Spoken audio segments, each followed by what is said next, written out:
നമ്മൾ കഴിഞ്ഞ വർഷത്തിൽ ഒരുപാട് ബുദ്ധിമുട്ടി.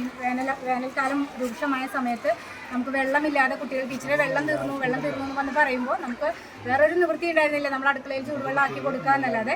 ഇപ്പോൾ നമ്മൾ മെമ്പറുടെ അടുത്ത് നമ്മൾ ആ ബുദ്ധിമുട്ട് പറഞ്ഞു. പിറ്റേ ആഴ്ച തന്നെ നമുക്ക് ഇങ്ങനൊരു ഇതുണ്ടെന്ന് നമ്മൾ അറിയിക്കുകയും വളരെ ദ്രുതഗതിയിൽ തന്നെ നമ്മളാണ് മെയ് അവസാനമാവട്ടെ എന്ന് മാറ്റി വെച്ചത്, നമുക്ക് സ്ഥാപിച്ചു തരികയും ചെയ്തു. അത് വളരെ ഹെൽപ്ഫുള്ളാണ് കുട്ടികൾക്ക്. പിന്നെ നമുക്കൊരു കാര്യം എന്ന് വെച്ചാൽ കുട്ടികൾ വന്ന് വെള്ളം പിടിക്കുമ്പോൾ ഇവിടെ മഴക്കാലത്തൊരു ബുദ്ധിമുട്ടുണ്ട്. എല്ലാം നാട്ടുകാരോട് പറയുമ്പോൾ നമുക്ക് ബുദ്ധിമുട്ടാണ്. അതിന് പിന്നീട് നമ്മളൊരു പരിഹാരം കാണും. അപ്പോൾ ഇപ്പോൾ തൽക്കാലം നമുക്ക് വേണ്ട രീതിയിൽ ഒരു കുട്ടികളുടെ ചൈൽഡ് ഫ്രണ്ട്ലി പോലെ പ്രസ് ചെയ്താൽ വെള്ളം വരുന്ന രീതിയിലൊക്കെ ആക്കി നമ്മൾ പറഞ്ഞ എല്ലാ ആവശ്യങ്ങളും അംഗീകരിച്ചുകൊണ്ട് തന്നെ നമുക്കത് ചെയ്തു തന്നിട്ടുണ്ട്. വളരെ സന്തോഷം. ഞാൻ ഈ സമയത്ത് നിങ്ങളോട് അറിയിക്കുകയാണ്. പൂരിക്കുഴിയിലെ കുവൈത്തിൽ ജോലി ചെയ്യുന്ന പ്രവാസികളുടെ ഒരു കൂട്ടായ്മയാണ് ഇന്ന് ഈ ഒരു ഏകദേശം 40,000 രൂപയോളം സാമ്പത്തിക ചെലവ് വരുന്ന നമ്മുടെ സ്കൂളിലെ ഏറ്റവും പ്രധാനപ്പെട്ട ഒരു ആവശ്യം നിർവഹിച്ചു തന്നത്. നമ്മുടെ എന്താ പറയുക, നമ്മുടെ നാട്ടിൽ നിന്നും പ്രവാസ ലോകത്ത് പോയി ജോലി ചെയ്ത് ചെറിയ തുച്ഛമായ ശമ്പളത്തിൽ ജോലി ചെയ്യുമ്പോഴും നമ്മുടെ നാടിൻ്റെ പ്രധാനപ്പെട്ട കാര്യങ്ങൾ വിളിച്ചു പറഞ്ഞാൽ യാതൊരു പ്രയാസവും കൂടാതെ നമ്മളോടൊപ്പം നിൽക്കുന്ന ഒരു പ്രവാസി സമൂഹമാണ് കുവൈത്തിൽ എന്നുള്ളത് കുരുക്കുരുക്കരായ ആളുകൾ. ഇതിനു മുമ്പ് നമ്മളൊരു ക്യാമറയുടെ കാര്യം പറയുന്ന ക്യാമറയും ഒരാഴ്ചക്കുള്ളിലായിട്ട് നമ്മൾക്കത് സെറ്റ് ചെയ്ത് തന്നു. ഇപ്പോൾ സ്കൂളിൻ്റെ ഒരു പ്രധാനപ്പെട്ട ആവശ്യം അവർ നിർവഹിച്ചു തന്നു. അതിനുള്ള കടപ്പാട് നന്ദി അറിയിക്കുകയാണ്. അതിൻ്റെ ഭാരവാഹികൾ വളരെ സ്നേഹത്തോടെ വളരെ പെട്ടെന്ന് തന്നെ തീരുമാനം എടുക്കുകയും നമ്മളുടെ ഒരു ടീച്ചർ പറഞ്ഞ മാതിരി നമ്മളാണ് കുറച്ച് നീട്ടി വെച്ചത്, മെയ് ലാസ്റ്റ് മതി എന്നുള്ളത്. ആ സമയത്ത് തന്നെ ചെയ്തു തരാൻ തയ്യാറായിരുന്നു. അതിൽ സ്കൂളിന് പ്രധാനപ്പെട്ട ഒരു ആവശ്യം നിർവഹിച്ചു തന്ന ആ പ്രവാസി കൂട്ടായ്മക്ക് കുരുക്കുഴിയിലുള്ള കുവൈത്തുകാരായ പ്രവാസികൾക്ക് എല്ലാവിധ നന്മകൾ ഉണ്ടാവട്ടെ. ഇനിയും അവർക്ക് നല്ല പ്രവർത്തനം കാഴ്ചവെക്കാൻ ദൈവാനുഗ്രഹം പ്രാർത്ഥിച്ചുകൊണ്ട് എല്ലാവരും സന്തോഷം അറിയിക്കുക. നമ്മുടെ കുഞ്ഞുമക്കളുടെ കാര്യത്തിൽ അർജുനക്ക് ഇങ്ങനെ അറിയിച്ചപ്പോൾ യാതൊരു സങ്കോചവും കൂടാതെ യാതൊരു ഔപചാരിക ചടങ്ങ് കൂടാതെ തന്നെ നമ്മുടെ കുവൈത്ത് കമ്മിറ്റി പാസ്സാക്കിയായിരുന്നു. അതിൽ പറഞ്ഞ പോലെ നമ്മുടെ ചെയർമാൻ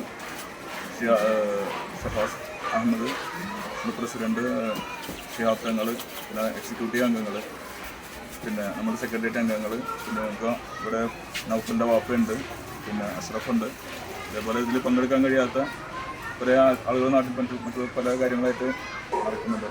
എങ്കിൽ കൂടി വളരെ സന്തോഷമുണ്ട്. ഇതിൽ ഇനിയും ഇതുപോലെ സ്കൂളിൻ്റെ എന്തെങ്കിലും ആവശ്യം വന്നാൽ നമ്മളെ ഒക്കിലൊതുങ്ങാവുന്ന ആണെങ്കിൽ നമ്മളത് പരിഹരിച്ച് തരും എന്ന് അറിയിക്കുകയാണ്, ഉറപ്പ് തരികയാണ്.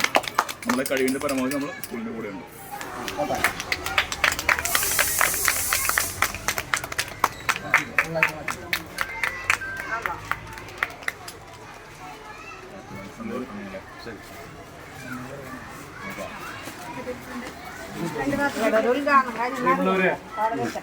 വളരെ സന്തോഷമുള്ള ഒരു സമയമാണ്. നമുക്ക് നേരത്തെ ടീച്ചറൊക്കെ സൂചിപ്പിച്ച പോലെ ആരോഗ്യം സൂചിപ്പിച്ചതുപോലെ നമുക്ക് ചില പ്രതിസന്ധികൾ ഇവിടെ ഉണ്ട്. നമുക്ക് കുടിവെള്ളം നമുക്കിവിടെ ഉണ്ടെങ്കിലും നമുക്ക് ഇത്തരത്തിൽ നമുക്കൊരു സംവിധാനം നമുക്കില്ലാത്ത നമുക്ക് ചില പ്രയാസങ്ങൾ നമുക്ക് ഉണ്ടായിരുന്നു.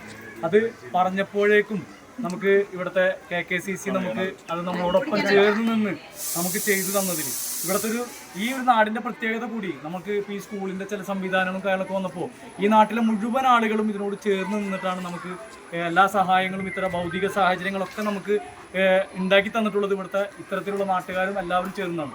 അതിൻ്റെ ഒപ്പം തന്നെ ഇപ്പോൾ പ്രവാസികളും ഇവിടുത്തെ പ്രവാസികൾ ഇപ്പോൾ ഈ KKCC ഒരുപാട് നല്ല പ്രവർത്തനം നടത്തുന്നതോടൊപ്പം തന്നെ എടുത്തു പറയുന്നത് ഇപ്പോൾ KMP ഒരു മഹൽ പ്രവാസി ഇവരുടെ മതിലും ഇതിൻ്റെ കാര്യങ്ങളും ചെയ്യുന്നത് അതേപോലെ തന്നെ പ്രവാസികളായിട്ടുള്ള ആളുകളാണ്. അപ്പോൾ പ്രവാസികളിൽ നിന്നും നമ്മളൊക്കെ നെഞ്ചോട് ചേർത്ത് വെക്കുന്നു എന്നത് ഞങ്ങൾക്ക് ഏറെ പ്രതീക്ഷയാണ് നൽകുന്നത്. ഞങ്ങൾക്കിപ്പോൾ ഈ സമയത്ത് പറയാനുള്ളത് ഞങ്ങൾക്ക് ചെറിയ ആവശ്യങ്ങളുണ്ട് ഞങ്ങൾക്ക്. പക്ഷേ നിങ്ങൾ വരുമ്പോൾ നിങ്ങളെ ആവശ്യങ്ങൾ മുഴുവൻ അറിയിക്കല്ല. ഒരു സ്കൂളാണെന്ന് നിങ്ങൾക്കറിയാലോ, ഓരോ സാഹചര്യങ്ങൾക്കനുസരിച്ച് ആവശ്യങ്ങൾ വരും. ഇനിയും ഞങ്ങൾ നിങ്ങളെ സമീപിക്കും. ആ സമീപിക്കുന്ന സാഹചര്യങ്ങളിൽ നിങ്ങളാൽ കഴിയുന്നത്, ഒരിക്കലും ഞങ്ങളൊരു നിർബന്ധ ബുദ്ധിയോടൊന്നുമല്ല, നമ്മുടെ സ്കൂളിൻ്റെ നന്മക്കായി നിങ്ങളാൽ കഴിയുന്നത് ഞങ്ങൾക്ക് ചെയ്തു തരണമെന്ന് അഭ്യർത്ഥിച്ചുകൊണ്ട് ഈ ചെയ്തു തന്ന ഈ സൽപ്രവർത്തനത്തിന് ദൈവത്തിൻ്റെ പക്കൽ നിന്ന് കൃത്യമായ പ്രതിഫലം നിങ്ങൾക്ക് കിട്ടട്ടെ എന്ന് പറഞ്ഞുകൊണ്ട് ഈ നിങ്ങൾ ചെയ്തു തന്ന ഈ നന്മക്ക് ഈ സ്കൂളിൻ്റെ ഭാഗത്തു നിന്നും ഈ രക്ഷിതാക്കളുടെ ഒക്കെ ഭാഗത്തു നിന്നുകൊണ്ട് ആത്മാർത്ഥമായ നന്ദി അറിയിച്ചുകൊണ്ട് നിർത്തുന്നു. നന്ദി, നമസ്കാരം.